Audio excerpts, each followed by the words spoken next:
para ustedes y para otros hermanos que están en vía de internet. Entonces, solo te recuerdo lo que iba a decir. Bueno, Dios le bendiga, espero se encuentren muy bien esta mañana. Vamos a continuar, por ahí vamos a seguir continuando nuestra serie. Usted recordará que se llama Cartas a una fe divergente. Estamos nosotros abordando lo que el Señor le dice a las 7 iglesias de Asia Menor en Apocalipsis. Y nosotros notábamos que, y ahorita lo vamos a ver un poquito más adelante, como cada una, el Señor aborda cada una de las fe de las iglesias de manera distinta. Y no es lo que la iglesia quiere, no es lo que la iglesia piensa, no es lo que la iglesia presume, es lo que el Señor quiere. Esta mañana nosotros vamos más concretamente, vamos a hablar, yo voy a esta pantalla para ver de este lado. La iglesia que negoció con el mundo. Si usted es de las personas que les gusta anotar los títulos de los sermones, esta mañana el sermón se titula La iglesia que negoció con el mundo. Voy a invitar, si puede abrir su Biblia junto conmigo en el libro de Apocalipsis. ¿Dónde está Apocalipsis? De Génesis. Entonces, y me gustaría que pudiéramos darle lectura a Apocalipsis capítulo 2, versículos del 12 al 17. Yo le voy a leer en voz alta, me gustaría que usted pueda seguirlo con su vista y terminando de leer, hacemos una oración. Dice la palabra de la siguiente manera: y escribe el ángel de la iglesia en Pérgamo, el que tiene la espada aguda de 2 filos, dice esto. Voy a hacer una pausa muy breve aquí, solo para hacer anotaciones para nuestra hermana Estrella, Ana, que no nos habían acompañado, y no sé si alguien se perdió el sermón introductorio hace unas semanas, un mesecito. Pasa el mes, ¿va? Porque, bueno, el sermón introductorio. Decíamos que el ángel de la iglesia eran los pastores, no es un ángel que está ahí, sino en el contexto literario, siendo estrictamente literarios, ángel proviene del griego angelos, que es mensajero. Entonces, ¿quién está llevando el mensaje a la iglesia? El pastor. Entonces, Cristo se identifica a sí mismo como el que tiene la espada aguda de 2 filos. Vamos a ver durante las 7 cartas que Cristo se presenta a sí mismo de diferentes maneras. El que tiene las estrellas en su mano derecha, el que estuvo muerto y vivió, y ahora se presenta a sí mismo como el que tiene la espada aguda de 2 filos, dice esto. Es decir, Cristo dice esto al mensajero de la iglesia de Pérgamo. Yo conozco tus obras y dónde moras, donde está el trono de Satanás, pero retienes mi nombre y no has negado mi fe, ni aun en los días en que Antipas, mi testigo fiel, fue muerto entre vosotros, donde mora Satanás. Pero tengo unas pocas cosas contra ti, que tienes ahí a los que retienen la doctrina de Balaam, que enseñaba a Balac a poner tropiezo ante los hijos de Israel, a comer de cosas sacrificadas a los ídolos y a comer fornicación. Y también tienes a los que retienen la doctrina de los nicolaitas, la que yo aborrezco. Por tanto, arrepiéntete pues, si no vendré a ti pronto y pelearé contra ellos con la espada de mi boca. El que tiene oídos, oiga lo que el Espíritu dice a las iglesias. El que venciere, le daré de comer del maná escondido y le daré una piedrecita blanca. Y en la piedrecita blanca escrito un nombre nuevo, el cual ninguno conoce, sino aquel que lo recibe. Vamos a orar, hermanos. Amado Dios, bendito Padre Celestial, Señor, en esta mañana nos acercamos ante tu bendita presencia, Dios. Te damos gracias, Señor, por lo bueno que eres con cada uno de nosotros. Gracias por la oportunidad que nos das de estar reunidos. Señor, gracias por mis hermanos que aún vienen y mis hermanos que no han podido estar con nosotros. Tú conoces los motivos. Te pido que bendigas los trabajos y cada una de las situaciones. Si hay enfermedad, Señor, te pido que seas tú con cada uno de mis hermanos. Bendice a mis hermanos que están aquí, Señor. Bendice, abre los oídos de nuestro entendimiento y permítenos, Padre, aprender de ti esta mañana, saber qué mensaje tienes para nosotros y sobre todo, Señor, trabajar con nuestro corazón para salir de una manera diferente, buscando siempre agradarte a ti, Dios. Te doy gracias por todo esto, Dios, en el bendito nombre de tu Hijo amado Jesús. Amén y amén. Nuestra hermana Anaí nos va a hacer favor, y yo no me traje hoy la mía, las entregué todas, de entregar la tercera carta literal. Estaba la fiebre del mundial, nosotros también tenemos nuestra fiebre, hermanos. Estamos entregando una tarjetita por cada una de las cartas que el ángel escribe. Entonces, hoy bueno, ya tuvimos Éfeso, hermano, ¿me regala una, por favor? Gracias. Tenemos ya Éfeso, tenemos Esmirna y hoy abordamos Pérgamo. Repito otra vez, cada una de las cartas tiene el título del sermón arriba. Por ejemplo, Éfeso es la iglesia que perdió su primer amor. Segundo, Esmirna es la iglesia perseguida. Y hoy, Pérgamo, la iglesia comprometida. También veíamos que va a ser una calificación aquí de doctrina, fidelidad, amor, santidad. Nos menciona una habilidad especial, una debilidad, y después cierra con el texto que va a conectar toda la serie, que es: el que tiene oídos, oiga lo que el Espíritu dice a las iglesias. A manera de introducción, hermanos, esta mañana, es para acá, no es que yo me acostumbré a voltear para allá, quisiera hacer este énfasis. Llevamos 3 sermones, ya con el primero de introducción y las 2 primeras cartas, construyendo el mismo argumento desde distintos ángulos. En el sermón de introducción vimos quién es el que evalúa. Yo pregunto, ¿quién es el que está evaluando a cada una de las iglesias? Cristo, pero es Cristo el que resucitado, que camina. Cristo resucitado camina entre los candeleros con ojos de fuego y una espada en la boca, que lo ve todo y habla con autoridad diagnóstica. Es decir, Cristo no está diciéndole a la iglesia lo bonito que se ve, no le está diciendo a la iglesia, le dice a la iglesia de Éfeso todo lo que han hecho bien, pero también le dice lo que tiene contra ellos. A la iglesia de Esmirna, veíamos la semana pasada, que no le dice nada malo. Todo lo que el Señor diagnostica de la iglesia de Esmirna es sus cosas buenas. Es que se comprometen, que es una iglesia que ha luchado, que ha retenido todo lo bueno, y dice, muchos van a ser entregados yo decía que alguien nos faltaba, ¿no? Dios le bendiga, hermano. No se preocupe. Gracias a Dios que llegó, hermano.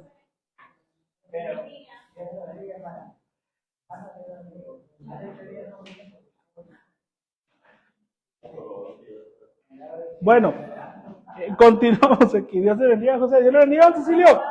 Dios me lo bendiga mucho. Entonces, decíamos esto. Me perdí. Sí, la iglesia de Esmirna les dice, muchos van a ser tomados y van a ser arrojados a la cárcel, pero tranquilos, todo es temporal. Y hablábamos acerca de que señala 10 días, que en la literatura apocalíptica es un periodo que tiene un final. Le dice, ustedes van a sufrir, pero tranquilos, no es para siempre. Después, hermanos, ahora lo que nosotros vemos, en Éfeso vimos la primera forma de fe divergente. La primera de estas es ortodoxia sin amor. Una iglesia que tenía todo correcto por fuera, pero por dentro había perdido el primer amor. En Esmirna vimos una iglesia que no tenía nada desde la perspectiva del mundo y a quien Cristo no tenía nada que corregir. Es decir, la fidelidad bajo presión como evidencia de una fe que no negocia. Hoy nos vamos a centrar en la carta de Éfeso, de Pérgamo, perdón. Y si Éfeso, hermanos, nos ha mostrado lo que pasa cuando una iglesia pierde su primer amor, y Esmirna nos ha mostrado lo que pasa cuando una iglesia, o lo que pasa con una iglesia cuando debe mantenerse fiel, Pérgamo nos muestra algo más diferente, pero también es familiar. A algunos nos va a sonar familiar. Lo que Pérgamo nos va a mostrar, hermanos, es lo que pasa cuando la iglesia decide tener relación con 2 mundos. Es lo que Cristo le está señalando a la iglesia de Éfeso.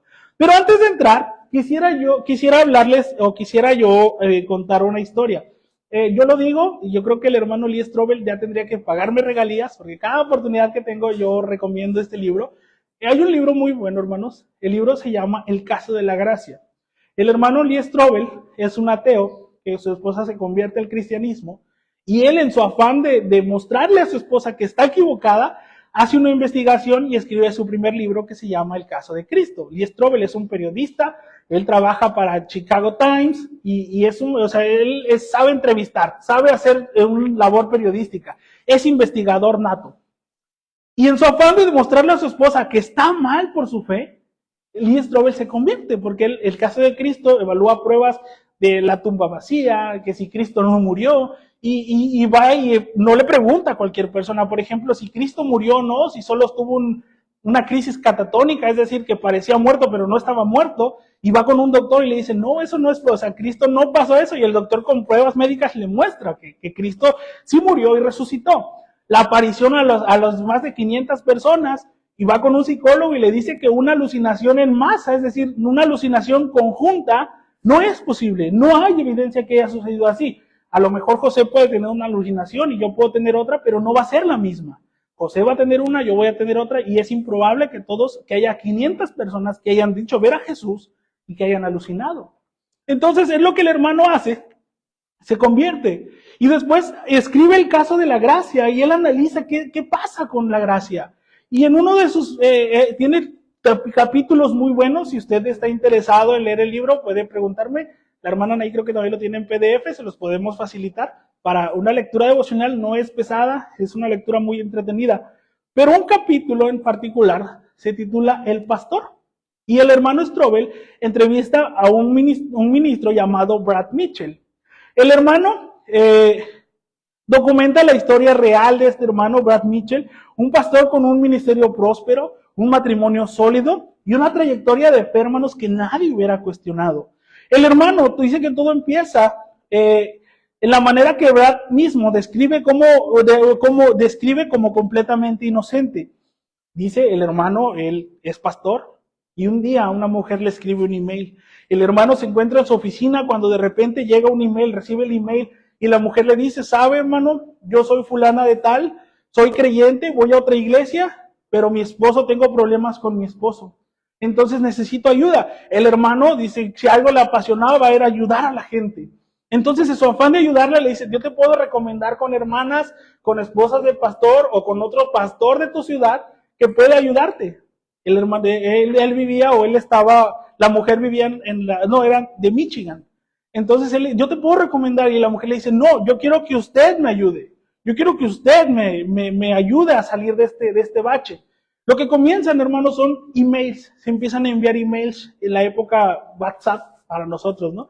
Y dice que comparten varios emails y todo era tranquilo. De repente, yo estaba haciendo mi labor, yo estaba haciendo pastor para ella, pero de repente, dice, los emails comenzaron a ser más frecuentes. De repente comenzaron a ser más personales. Y cuando el hermano menos lo piensa, se encontraba en su carro yendo a la dirección de la mujer. ¿A qué, hermanos? El hermano iba a tener un encuentro sexual con esta mujer. Siendo el pastor de una iglesia grande, siendo el pastor de un ministerio próspero, siendo un hombre graduado de un seminario y siendo una persona hecha y derecha, se encontraba en su carro yendo a la casa de esta mujer. El hermano recuerda y dice esto, dice, Brad recordó después que en ningún momento hubo un instante en que dijera, voy a traicionar a mi esposa y destruir mi ministerio. Incluso, hermanos, el hermano relata que él pensaba y él decía, Dios no puede destruir mi ministerio. O sea, Dios no va a tomar en cuenta este pecado. Y él estaba yendo a cometer ese pecado. Y lo que hubo fue una secuencia de decisiones pequeñas, cada una aparentemente razonable, cada una con aparente justificación, y en cada una de las siguientes un poco más fácil. ¿Sabe por qué, hermano? Porque cuando cedemos en algo pequeño, podemos ceder en algo grande. Cuando comenzamos a hacer concesiones, pues a lo mejor esto no es tan malo, pues a lo mejor el Señor no me va a tomar en cuenta aquí. Tanto he batallado, tanto he sufrido que el Señor va a entender. Es lo que el hermano pensaba.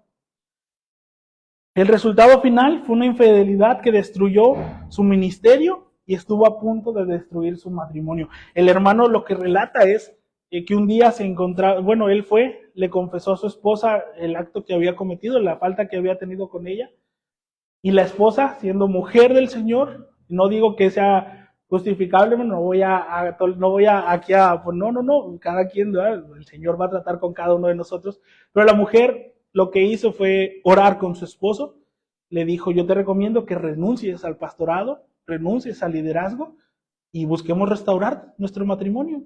Él relata que si no hubiera sido por la ayuda de su esposa, él hubiera dejado el ministerio y dejado el cristianismo porque no se sentía apto para seguir sirviendo al Señor. Pero lo que resalta esta historia, hermanos, es que no comienza con una traición. Comienza con algo pequeño y justificable como un email, una ayuda hacia una mujer.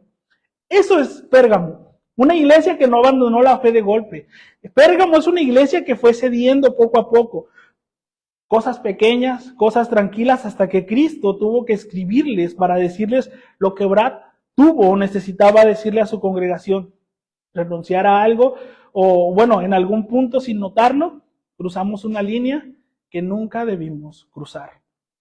Pero hermanos, ¿cuál es? Y vamos a seguir la dinámica de las otras dos cartas. ¿Qué es Pérgamo? ¿O dónde se encuentra? ¿O por qué es importante Pérgamo? Hermano, Pérgamo era una ciudad extraordinaria y los autores o los comentaristas relatan que era una ciudad extraordinariamente, bueno, era una ciudad extraordinaria y era extraordinariamente difícil ser cristiano ahí. Es decir, no era una ciudad tranquila. Era la capital de Asia Menor, era la capital provincial de Roma en Asia Menor, es decir, Roma estaba en lo que hoy, bueno, en el continente europeo, era la capital, pero habían elegido una capital provincial para tener ahí un cónsul, alguien que gobernara todos las provincias que ya habían sido conquistadas, y esto era Pérgamo. Pérgamo era la capital. Lo que es el que Pérgamo sea la capital significaba que era el centro del poder político e imperial de toda la región. No era solo una ciudad importante, sino que era la ciudad desde la cual Roma gobernaba. Y en ese estatus venía algo que lo hacía especialmente complicada para los creyentes. ¿Por qué era extraordinariamente ser difícil cristiano ahí?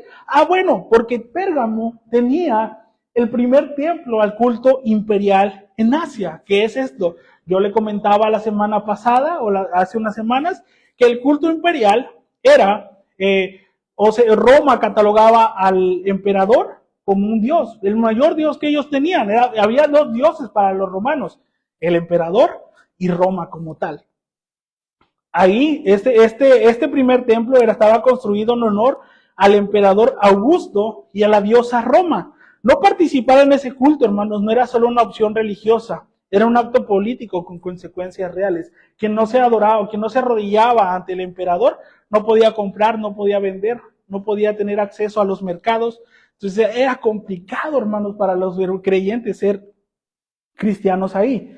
Ahora, también, hermanos, Pérgamo, me salté uno. Bueno, Pérgamo tenía el gran altar a Zeus, una estructura monumental de 15 metros de alto, construido sobre una terraza natural en la ladera de la Acrópolis. Se dice, hermanos, que esta estructura, esta estatua, era tan imponente, ese altar era tan imponente, que en el siglo XIX los alemanes excavaron ahí, lo encontraron y fue trasladado al Pergamuseum en Berlín. Y se dice que este mural o este altar era tan grande, hermanos, que era visible de toda la ciudad.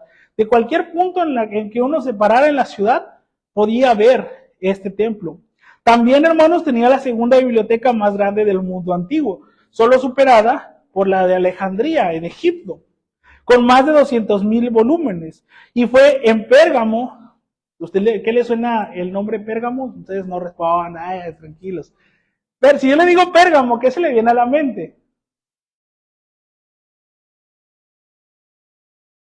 Hay algo ahí en la historia que nos dice.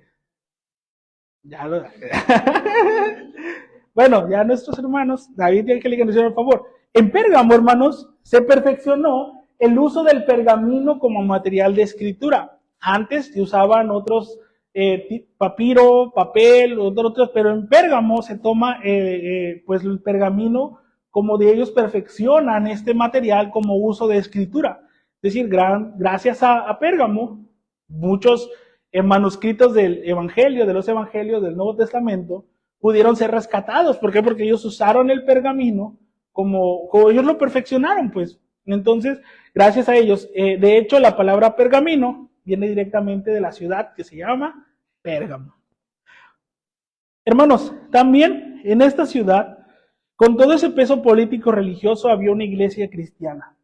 Pero hay algo que debemos notar, y es que Cristo la presenta con una frase que no da margen a interpretaciones. Cristo le dice: yo sé dónde moras, dónde está el trono de Satanás. El trono de Satanás, hermano, muchos escritores o muchos eruditos debaten acerca de a qué se está refiriendo Cristo. ¿Se refiere específicamente al altar de Zeus? ¿Se refiere al templo, al culto imperial? ¿Se refiere al conjunto del sistema poder que en Pérgamo que dominaba toda la ciudad? ¿A qué se está refiriendo el Señor cuando señala que en la ciudad de Pérgamo está el trono de Satanás? Los comentaristas lo que sugieren es que el Señor está señalando estas tres cosas: el templo imperial, el gran altar a Zeus y la moral que existía en la ciudad. Es decir, las tres pues podrían dar parte a esto. El punto, hermanos, no era identificar un edificio, es reconocer el ambiente. Pérgamo era un lugar donde cada aspecto de la vida pública, comercio, política, cultura, religión, estaba saturado de influencias que eran directamente contrarias a la fe cristiana. Y aún así Cristo le dice a la iglesia en Pérgamo, capítulo 2, versículo 13, retienes mi nombre y no has negado mi fe. ¿Se da cuenta que lo que Cristo hace es una evaluación muy buena de la iglesia en Pérgamo? Primero, lo que le dice es algo muy bueno. La iglesia en Pérgamo, hermanos, no era una iglesia apóstata, no habían apostatado. Ellos seguían firmes, seguían confesando el nombre de Cristo y Cristo se los reconoce. Incluso hace la mención a un nombre. Incluso menciona a Antipas por nombre. Algo, hermanos, que no sucede en ninguna de las otras cartas. Cristo no señala a ningún hombre que lo señale como señala Antipas en ninguna de las otras cartas.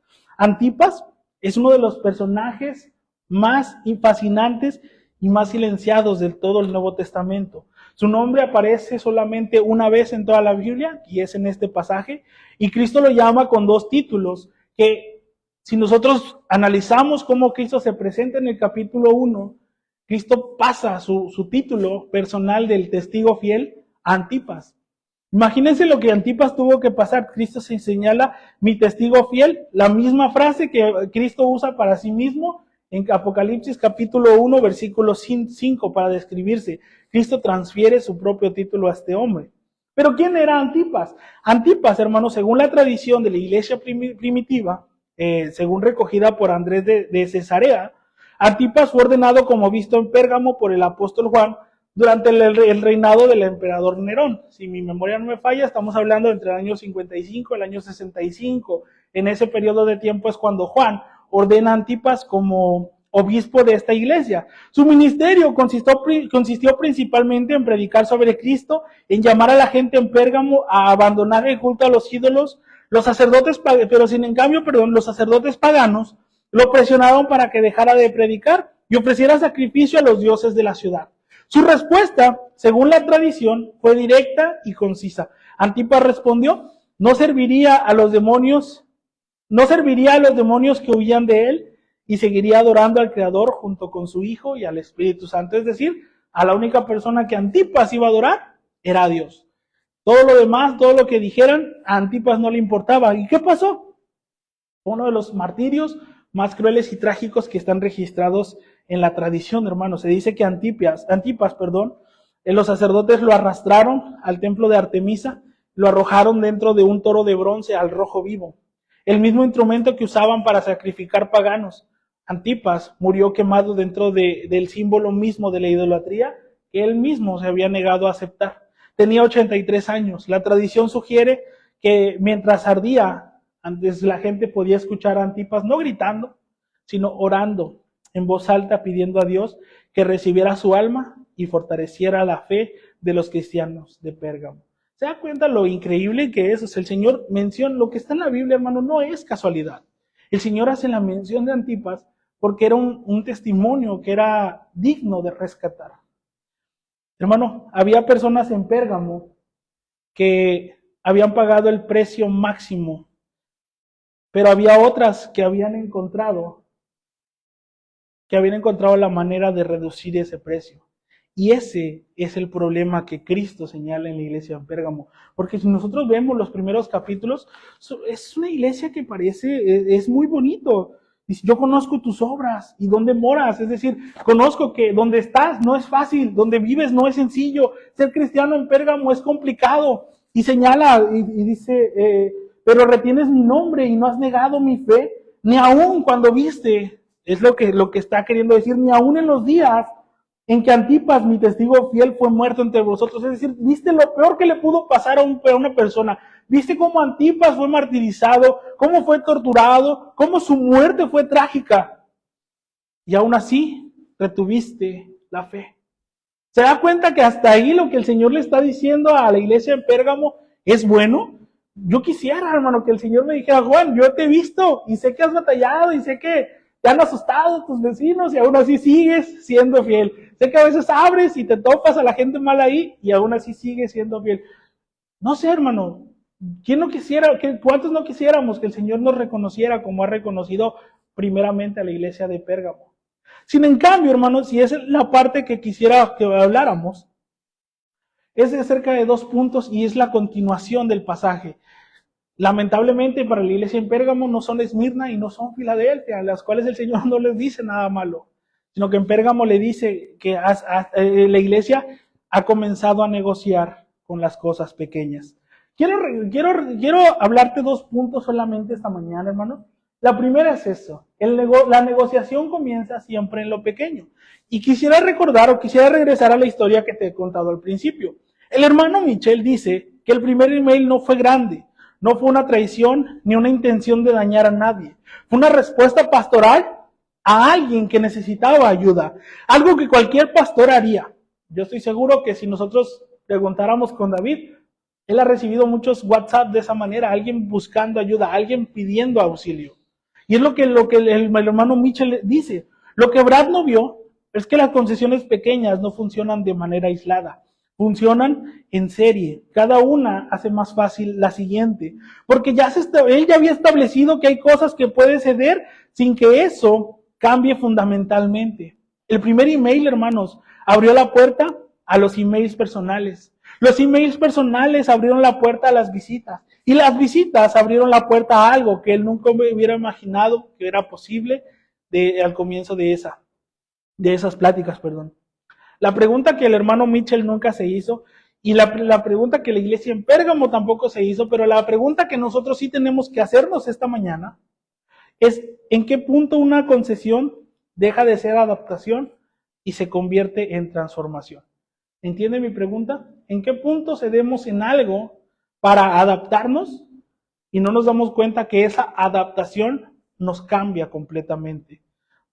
A lo mejor yo te puedo decir, hermano, no sé, dime algo, bro, que no podríamos permitir aquí en la iglesia.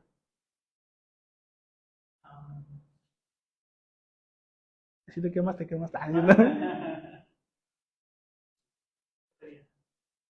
No sé, hermano, a lo mejor podríamos ceder con... Sí, claro, a lo mejor podría llegar el día de mañana alguien y me diga, Juan, yo quiero venir a la iglesia aquí, pero quiero seguir adorando a San Juditas. Quiero seguir rezándole a San Juditas. No te preocupes, brother, vente a la iglesia y aquí no hay falla, tú sigue adorando. En primera instancia uno puede decir, Juan va a dejar que el Espíritu Santo lo cambie, que el Espíritu Santo haga su obra, y podría verme muy espiritual y podría dar muchas razones, pero ¿realmente esa es mi intención? ¿O solamente quiero ceder para que la persona no se sienta mal? Eso es lo que sucede es la pregunta. ¿En qué punto una concesión deja de ser adaptación y se convierte en transformación? Voy a poner otro ejemplo y a lo mejor aquí, ¿ha visto esas iglesias donde el ministro de alabanza anda en falda y tacones? Hay una iglesia en Brasil, si no estoy mal, donde el hermano que ministra está bien chistoso porque la parte de arriba es muy varonil, tiene una barbilla ¿cómo se llama? Quijada muy marcada, se ve fortachón, pero anda con el pelo largo rubio, trae vestido, ropa de mujer y tacones. Y uno se queda, ¿en qué momento esa iglesia permitió que algo así entrara? No estoy diciendo yo no tengo nada contra las personas que tienen esa desviación, todo lo contrario. Nosotros predicamos para que ellos se arrepientan y cambien su forma de ser, ¿no? No nos bloquees Facebook. Pero, ¿en qué momento se permite que alguien que no quiere cambiar su pecado, que no quiere dejar su pecado, tenga participación activa aquí? ¿Sí me explico? ¿Sí entienden mi punto a lo que es perfecto? Entonces, ¿en qué momento? Cristo hace algo interesante. Cristo nombra los problemas de los versículos 14 y 15 con 2 referencias específicas. Dice así, pero tengo unas pocas cosas contra ti. Que tienes ahí a los que retienen la doctrina de Balaam, que enseñaba a Balac a poner tropiezo ante los hijos de Israel, a comer cosas sacrificadas a los ídolos y a cometer fornicación. Y también tienes a los que retienen la doctrina de los nicolaitas, lo que yo aborrezco. ¿Quiénes son qué son estas dos referencias que el Señor menciona? La primera de ellas, hermanos, es la doctrina de Balaam. Aquí se me perdieron los puntos. Bueno, la historia de Balaam, le voy a dar la cita, pero se la voy a parafrasear porque son 3 capítulos. Y pues no queremos irnos a las 2 de la tarde. Bueno, si quieren los podemos leer. Números, capítulo 22, 25 y 31. Los capítulos completos. Números 22, 25 y 31. Balaam, hermanos, se dice, bueno, el pueblo de Israel ha llegado a la tierra, o está en camino a la tierra, perdón, a la tierra prometida, y están cerca de Moab, están asentados cerca de Moab, y se han tenido enfrentamientos, se han enfrentado en batalla, y el Señor siempre respalda al pueblo de Israel. Entonces, el rey de Moab, que es Balac, rey de Moab, busca a un profeta para que le diga cómo puede hacer, qué puede hacer para esta gente. El profeta Balaam, este es el hombre el profeta que Balac busca, es Balaam. Balaam es judío, curiosamente Balaam es judío, pero ha distorsionado su creencia. Entonces Balac va y le dice, Balaam, ¿cuánto te tengo que pagar para que maldigas al pueblo de Israel?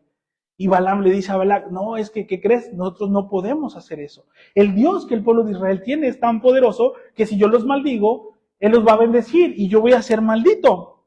Entonces le dice Balac, ¿qué podemos hacer? No los puedes maldecir, le dice, pero los puedes distraer. ¿Y qué hacen? Comienzan a enviar al pueblo de Israel mujeres moabitas. Mujeres, yo imagino, lo que se señala son atractivas, porque el pueblo, en cuanto la mujer llega a donde el pueblo de Israel está sitiado, los judíos o el pueblo de Israel comienza a distraerse, hermano, y comienzan a tener actos de fornicación y comienzan a adorar. ¿Y qué pasa cuando yo no estoy casado? Pero por ahí dicen que cuando una mujer se pone, el hombre siempre tiene que ceder, ¿verdad? Cuando la mujer dice esto, el hombre casi siempre cede, o es lo que he visto en el pastor David, ¿cierto? Es lo que sucede. Entonces la mujer empiezan a casarse y el Señor les había dicho que no podían casarse con otras naciones, mucho menos con Moab, y el pueblo se ha casado con moabitas y han comenzado a adorar dioses moabitas y de un día para otro, bueno, no de un día para otro, pero cuando menos lo esperan, ya adoran a otros dioses y se han olvidado del Dios de Israel. ¿Cómo? Con cosas pequeñas. ¿Se da cuenta? No es algo de golpe. Un día ven pasar a una fulana, al otro día le hablan, al tercer día le invitan a salir, y cuando se dan cuenta, hermanos, están relacionados con el pueblo que el Señor señaló que no tenían que estar. Balaam usa la estrategia diferente y en lugar de atacar desde afuera, lo corrompe desde adentro.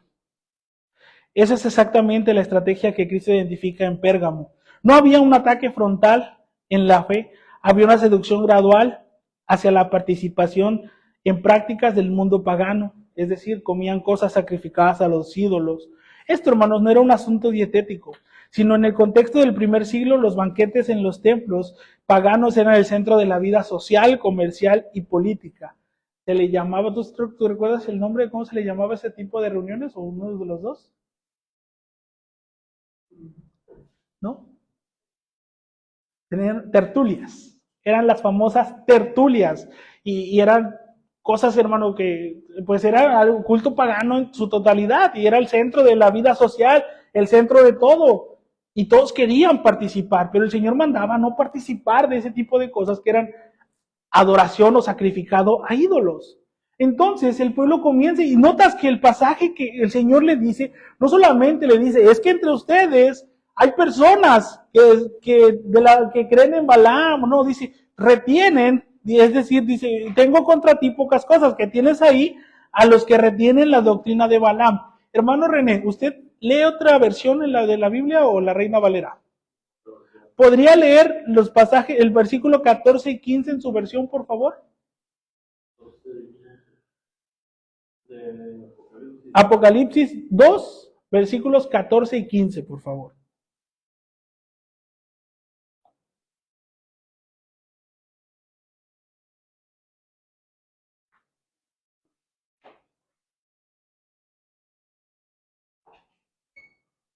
sus cabellos eran blancos. Ah, no. Ese era el uno. No se preocupe, hermano. Dice, pero tengo unas cuantas cosas contra ti. Tienes ahí algunos que no quieren apartarse de la enseñanza de Balaam, el cual aconsejó a Balac que hicieran pecar a los israelitas y los incitó a comer alimentos ofrecidos en sacrificio a los ídolos y a la prostitución. También tienes ahí algunos que no quieren apartarse de la enseñanza de los nicolaitas.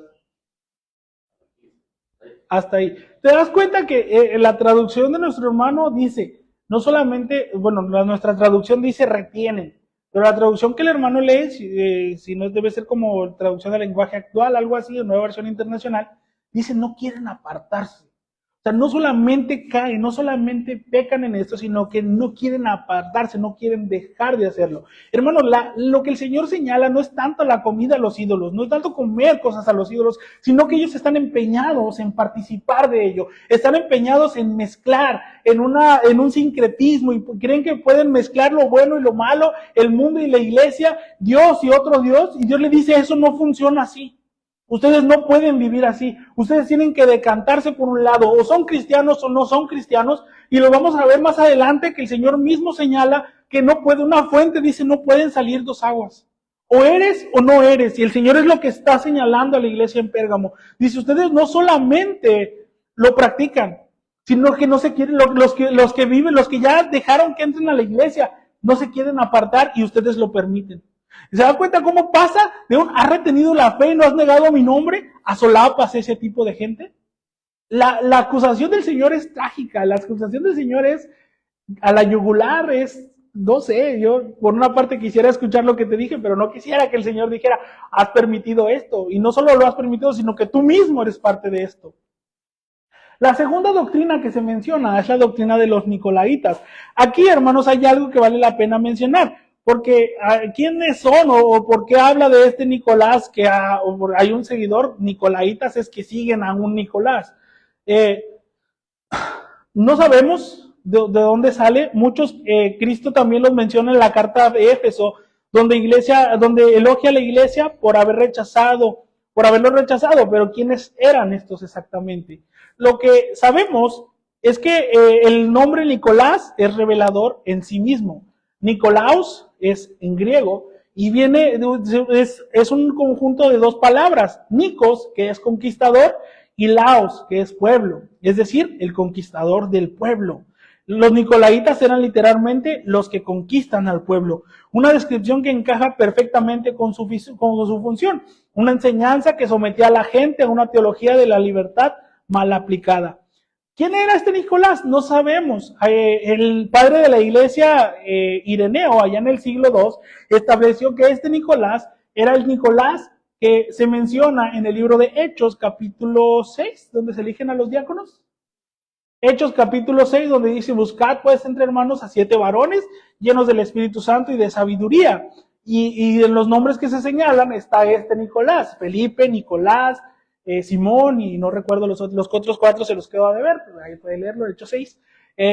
Y se cree que este Nicolás es ese, sin embargo, hermanos, sí, aquí Hechos capítulo 6, versículo 5,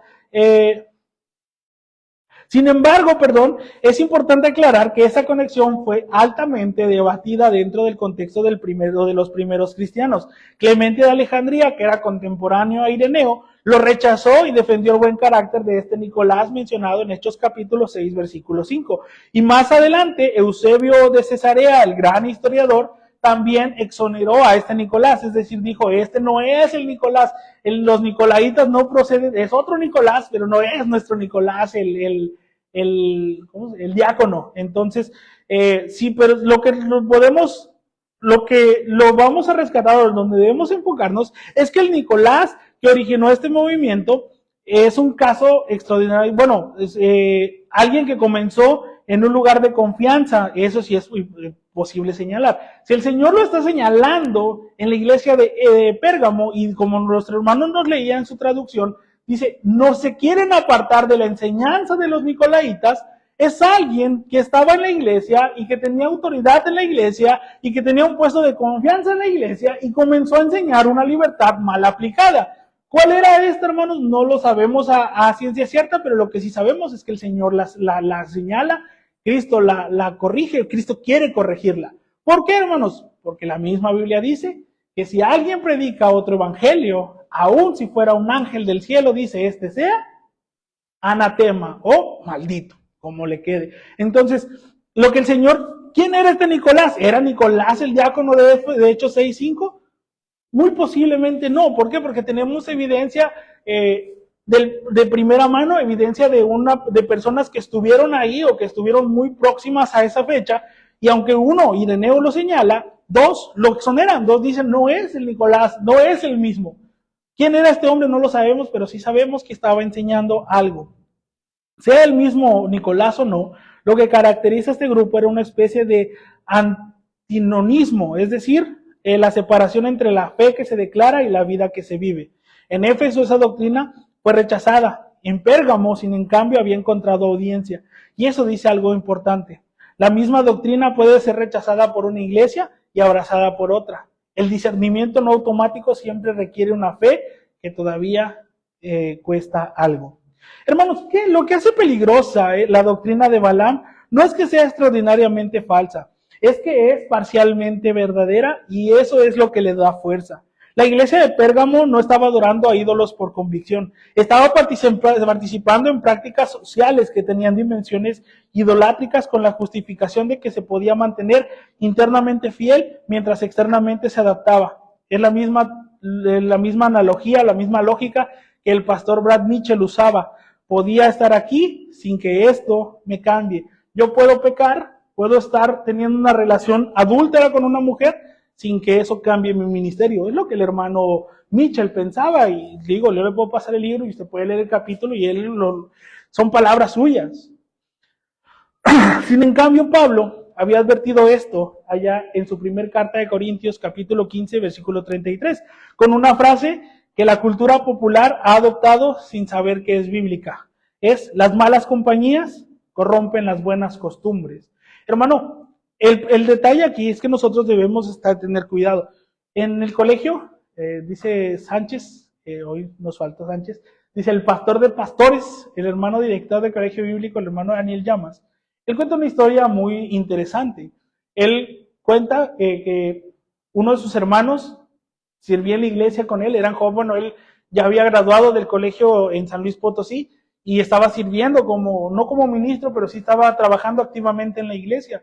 Y uno de sus hermanos comenzó a tener una novia no cristiana, hermanos, comenzó una muchacha católica.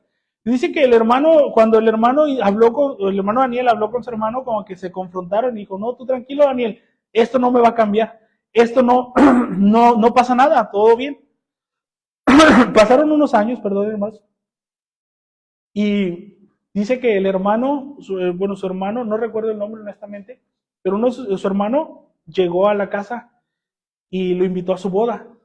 ¿Y dónde cree que iba a ser la boda? En la iglesia católica, hermanos. O sea, el que dijo que no iba a ceder, el que dijo que no pasaba nada, estaba próximo a casarse en la iglesia católica. Y yo cuando escuché la historia y cada vez que me acuerdo de ella, no sé qué haría yo. Que mi hermano se esté casando en una iglesia católica, yo sé que es un día muy importante, pero el hermano no fue a su boda. Se pelearon, se dejaron de hablar durante muchos años, pero el hermano no comprometió su fe. Dice, porque el hermano dice, ¿qué mensaje mandaba yo a la iglesia si hubiera ido a la boda de mi hermano a la iglesia católica? Hermano, es una decisión trágica, y por eso concuerdo con Sánchez, por algo es el pastor de pastores, ¿verdad? Porque el hermano tomó una decisión trágica, pero que no comprometía su fe. Lo de los pergaminos, la iglesia en Pérgamo estaba haciendo, era contrario a esto. Ellos habían cedido, habían permitido, habían dejado, y ahora el Señor tiene que venir y señalar todo lo que estaban haciendo mal. Como veíamos, no solo compartían esta doctrina, sino que no la querían dejar. Hermano, el peligro de Pérgamo no era que habían abandonado a Cristo, era que estaban intentando tenerlo a Él y al mismo tiempo estaban intentando tener al mundo. Y Cristo les dice que eso no es posible. No porque sea una regla arbitraria, sino porque la lógica de los dos sistemas es fundamentalmente incompatible. Si tú en algún punto has pensado que puedes ser cristiano, pero a la vez no tanto, no es posible. No lo digo yo, lo dice la Biblia. Puedes intentarlo, pero lo que va a terminar pasando es que te vas a dar un porrazo muy fuerte y mejor escucha. O eres o no eres. El segundo punto que quisiera señalar, hermano, es el sincretismo te transforma sin pedirte permiso. El día que el hermano Mitchell se paró frente a su congregación para pedir perdón, fue como él mismo lo relata, el día más difícil de su vida. No por la vergüenza, sino porque algo que tuvo que reconocer en voz alta, que en ningún proceso que en ningún punto del proceso había habido una decisión dramática de abandonar sus valores. Había habido, una consecuencia de decisiones pequeñas que vistas desde una retrospectiva trazaban una línea recta hacia la traición. Lo que más le perturbó, dice, no fue el acto final, fue que durante todo el proceso había seguido predicando. El hermano había seguido dirigiendo reuniones de liderazgo, había seguido siendo en todos los aspectos visibles de su ministerio el mismo pastor de siempre. La fe declarada y la vida vívida habían tomado caminos separados y él no había notado cuándo había ocurrido la separación. Eso es exactamente lo que Cristo diagnostica en Éfeso. No una apostasía visible, sino una separación silenciosa entre lo que se confesa y lo que se vive.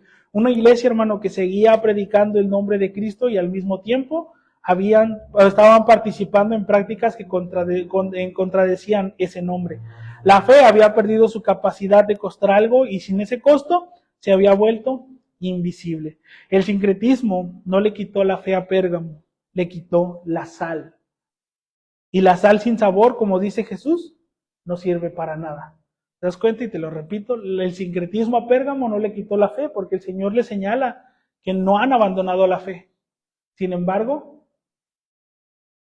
yo sé que a cuántos nos gusta la comida sin sal, hermanos. David está enamorado de un negocio local aquí, muy cerca, se va a lugar Las Potosinas. Y yo sé que si están enamorados por el sazón que tienen, pero si no tuviera sal, bro, si un día estuviera insípida la comida, no te vuelves a parar ahí. Es lo que la iglesia está pasando, hermanos. A lo mejor es un ejemplo muy chusco, hasta gracioso, pero es lo que sucede, hermano. La iglesia ya no sirve. La iglesia no está sazonando al mundo.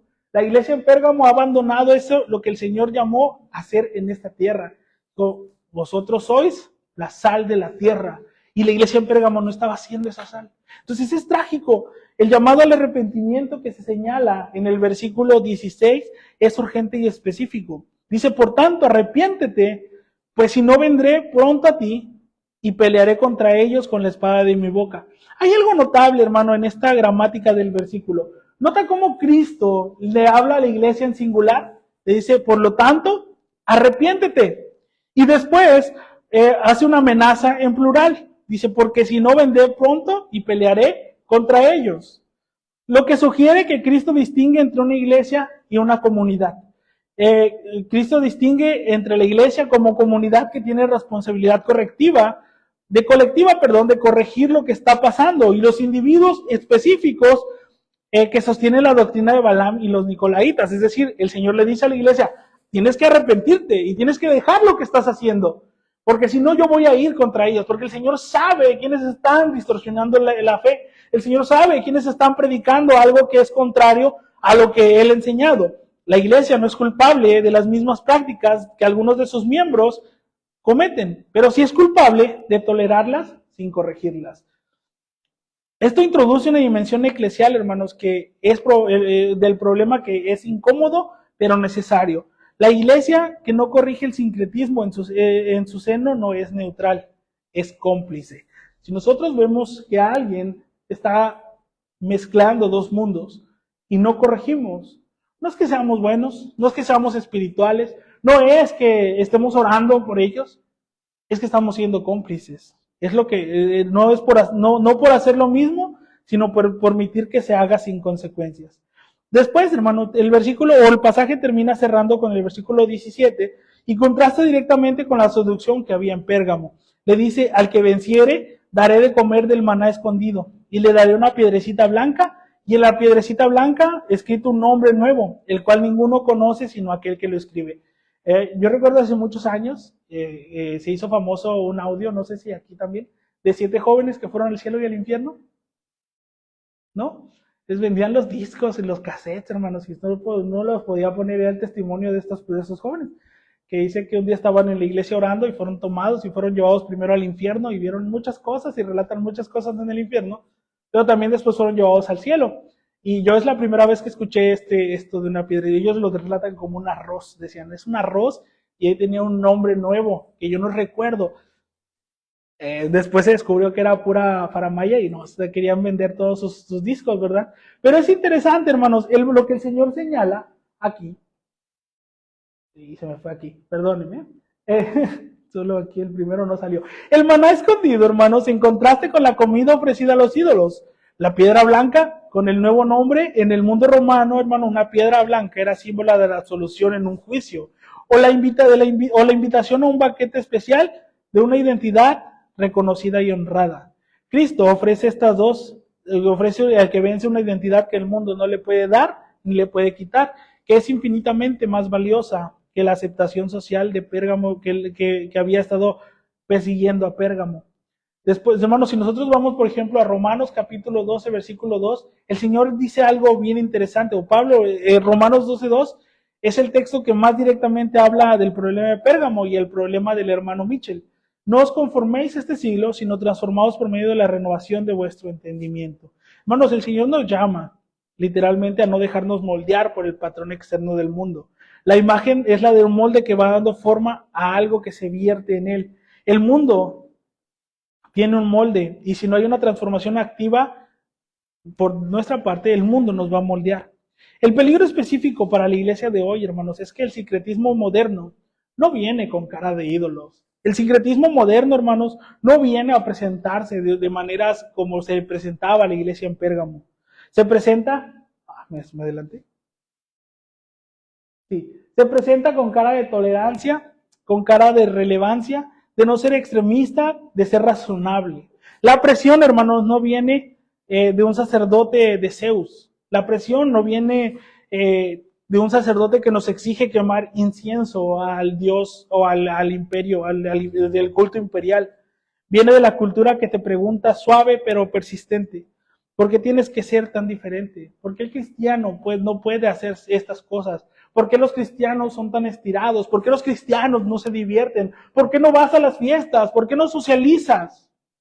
Un mundo que pregunta, o el mundo está pregunta y pregunta eso, hermanos, porque no puedes, la respuesta de Cristo a Pérgamo es la misma respuesta a esta pregunta. Porque lo que el mundo ofrece a cambio de tu adaptación no vale lo que te va a costar. Una identidad prestada no reemplaza el nombre nuevo escrito en una piedrecita blanca. Yo me acuerdo en la clase de Apocalipsis en el colegio, el hermano Patrick, no sabría decirnos, él no especificaba esa piedrita, y él con lo que lo resumía, y lo mismo que te voy a decir esta mañana, es que un día le vamos a preguntar al Señor, ¿qué significaba o qué es esta piedrecita blanca? Un día lo vamos a saber, el día que estemos delante del Señor. Hermano, quiero cerrar esta mañana, quiero hablarte de quiero cerrar una aplicación, 2 puntos y cerrar con una sola aplicación. El primer punto, hermanos, nos ha mostrado que la negociación comienza siempre en lo pequeño, en las concesiones chiquitas que parecen razonables, en la adaptación que parece necesaria, en la línea que se mueve poco a poco para evitar el costo de mantenerla fija. Pérgamo no cayó de un golpe, cayó como Brad, con un email a la vez. El segundo punto, hermanos, nos mostró que el sincretismo transforma sin pedir permiso y que la iglesia que intenta mantener a Cristo y al mundo al mismo tiempo no termina con los dos, termina con uno o sin ninguno, ¿verdad? Termina con una fe invisible que no cuesta nada, pero también una fe que no vale nada y que no cambia nada. Hermano, la iglesia que quiere ser armada por el mundo termina siendo moldeada por él. La iglesia que quiere ser amada por el mundo termina siendo moldeada por él. Quisiera dejarte yo 2 preguntas antes de pasar a nuestras aplicaciones prácticas. Estoy intentando cerrar todos los sermones con 5 cosas que puedes hacer esta semana. Pero quisiera darte 2 preguntas. ¿En qué área de tu vida estás moviendo la línea poco a poco? No en lo dramático, hermano, no en lo grande, sino en lo cotidiano. ¿Hay algo que hace 3 años te hubiera incomodado y hoy ya no te incomoda? No porque has crecido en discernimiento, sino porque te acostumbraste a esto. ¿En qué áreas estás moviendo la línea poco a poco? Un hermano predicador en Piedras Negras, maestro también de colegio, dice que si nuestro límite es nosotros tendríamos que movernos 2 metros a la derecha, 2 metros lejos del límite. Dice, para mantenerlo allá. Dice, pero a veces, dice, cuando no tenemos cuidado comenzamos a acercarnos al límite, nos acercamos al límite, y si cuando menos lo pensamos, ya brincamos el límite. ¿Qué áreas de tu vida, hermano, estás acercándote a ese límite o has dejado que lo cotidiano, que las cosas moldeen esa parte? La segunda pregunta, ¿crees que hay algo que esta iglesia está tolerando en su seno que debería estar corrigiendo? No para ser implacable, ni legalista, sino porque la tolerancia al error sin corrección no es gracia, es complicidad. Cristo no le critica a Pérgamo las prácticas de algunos miembros, le critica que la iglesia lo tolere. Cristo no dice que ustedes se han revolcado, no, los toleran y los tienen entre ustedes. El llamado a Cristo a Pérgamo tiene 2 dimensiones que no pueden separarse: arrepentimiento personal y corrección eclesial. Las 2 son necesarias y las 2 comienzan con la honestidad de reconocer dónde está la línea y cuánto la hemos movido. Repito, las 2 comienzan con la honestidad de reconocer dónde está la línea y cuánto la hemos movido. 5 maneras de vivir esto, hermanos, esta semana. Punto número 1. Haz un inventario honesto de tus concesiones. Esta semana, hermano, en un momento de quietud, pregúntate: ¿en qué áreas he estado cediendo que hace un año no hubiera cedido? No en lo grande, sino en lo pequeño. El lenguaje, las conversaciones que evitas, las cosas que ya no dices en público sobre lo que crees. Nómbralas un día que estés a solas, que estés orando. Sé honesto y nómbralas. No puedes arrepentirte de lo que no puedes ver. Eso es bien importante. Segundo, hermano, busca a alguien que te diga la verdad. El hermano Mitchell reconoció después que uno de los errores más grandes del proceso fue que no tenía a nadie que pudiera hablarle con honestidad sobre lo que estaba pasando. Busca a alguien que te conozca, alguien que tenga permiso de decirte la verdad, alguien que pueda ver desde afuera lo que tú ya no puedes ver desde adentro. Dale ese permiso explícitamente a alguien. La iglesia, hermano, no está diseñada para que cada uno se evalúe solo. La iglesia está diseñada para evaluarnos en comunidad, no criticarnos, porque es algo bien distinto. Yo sí soy fiel creyente que tú puedes venir y decir, ¿sabes qué, pastor? Yo creo que esto no está correcto. Y si yo estoy yo estoy mal, yo estoy dispuesto a cambiar. Pero también que sepas que si vemos algo incorrecto, tanto David y un servidor, vamos a ir y te vamos a decir, hermano, yo creo que aquí estás fallando. Yo creo que aquí te puedes esforzar más. ¿Por qué? Porque la iglesia no está diseñada para que cada uno se evalúe solo. Tercer punto, practica la distinción entre adaptación y transformación. No toda adaptación es mala. Pablo se hizo a todos para ganar a algunos. Dice, yo fui judío con los judíos y gentil con los gentiles. ¿Era hipócrita Pablo? No, simplemente que con los judíos no podía venir a hablarles directamente de la gracia, porque ellos tenían una ley estricta. Y con los gentiles no podía ir a hablarles de la ley estricta, porque lo que ellos necesitaban era gracia. Entonces Pablo se adaptó, no fue hipócrita porque nunca se comprometió, incluso señaló a Pedro de hipócrita en algún punto, ¿no? La pregunta es si la adaptación cambia cómo te comunicas o cambia lo que comunicas. Repito, la pregunta que te puedes hacer es si la adaptación cambia cómo te comunicas o cambia lo que comunicas. Adaptación legítima, hablar el idioma de la cultura. Sincretismo, adoptar los dos valores o valores de la cultura como si fueran tuyas. Cuarta, lee Números 25 esta semana. El episodio de Baal que se encuentra, es que detrás de la doctrina de Balaam, léelo con ojos nuevos, no como una historia antigua, sino como descripción de una estrategia que sigue funcionando hoy. El enemigo de la iglesia raramente ataca de frente, casi siempre seduce desde adentro. Último, hermano, recuerda el nombre La Piedrecita Blanca. La promesa del vencedor en Pérgamo es una identidad que el mundo no puede dar ni quitar. Esta semana, cuando sientas la presión de adaptarte para ser aceptado, recuerda que ya tienes un nombre. Uno que no depende de la aprobación del mundo. Esa memoria es la mejor defensa contra el sincretismo. Hermano, cierro con: el llamado al arrepentimiento no es una condena, es una oportunidad de saber exactamente dónde tienes que regresar. El Señor cierra la carta a la iglesia en Pérgamo y le dice: al que venciere le daré de comer del maná escondido y le daré una piedrecita blanca, y en la piedrecita blanca escrito un nombre nuevo, el cual ninguno conoce sino solo aquel que lo recibe. Ese nombre es tuyo si quieres recibirlo, pero no puedes tener ese nombre y otro al mismo tiempo. Decía una frase allá cuando se inventó ¿cómo se llamaba? Las frases motivacionales estas que se hicieron famosas en Facebook un tiempo. Desmotivaciones, ¿no? Se llamaba, me parece. Que decía, no puedes agarrar el futuro si con tu mano sostienes el pasado. No puedes agarrar la identidad que el Señor te da si sigues sosteniendo el pasado. Vamos a orar. Amado Dios, bendito Padre Celestial, Señor, en esta mañana nos acercamos ante ti, Señor, te damos gracias, Padre, por lo bueno que eres. Gracias, Señor, por la oportunidad que nos das de estar aquí. Pero sobre todo, Señor, gracias por la oportunidad que nos das de aprender de ti. Señor, ayúdanos a tener un corazón analítico. Que esta semana, Señor, podamos evaluar qué es lo que tú quieres trabajar en nosotros.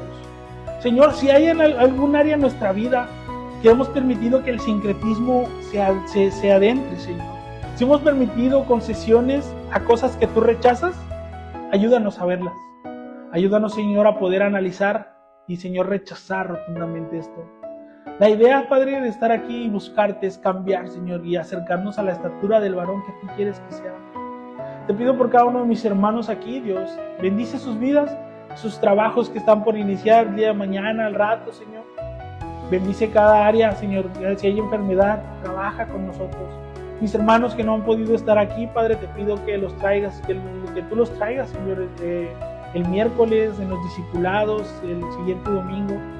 Pero sobre todo, Señor, ayúdanos como iglesia a no permitir que entren ideas, Señor, y que nosotros nos adaptemos a ellas, sino ayúdanos, Padre, a poder tener ese juicio tuyo, ese análisis crítico. Padre, ayúdanos a que todo lo que hemos visto hasta este punto pueda ayudarnos a tener lo bueno de la iglesia de Éfeso, pero no olvidarnos del primer amor. A, Señor, poder saber que si padecemos algo en esta tierra es temporal y que todo va a pasar. Y sobre todo ahorita, Señor, con esto que aprendimos hoy, ayúdanos a no permitir que el sincretismo se vuelva parte de nuestra vida. A no permitir, Señor, que nos cauterice y que no podamos, Señor, ver que estamos cometiendo mal. Ayúdanos, Señor, a ser aceptos ante ti. Bendice a cada uno de mis hermanos y te pido, Padre, por este tiempo que hemos tenido. Bendice a mis hermanos, Señor.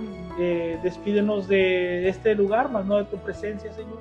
Permítenos comenzar actividades y sobre todo, Señor, seguir.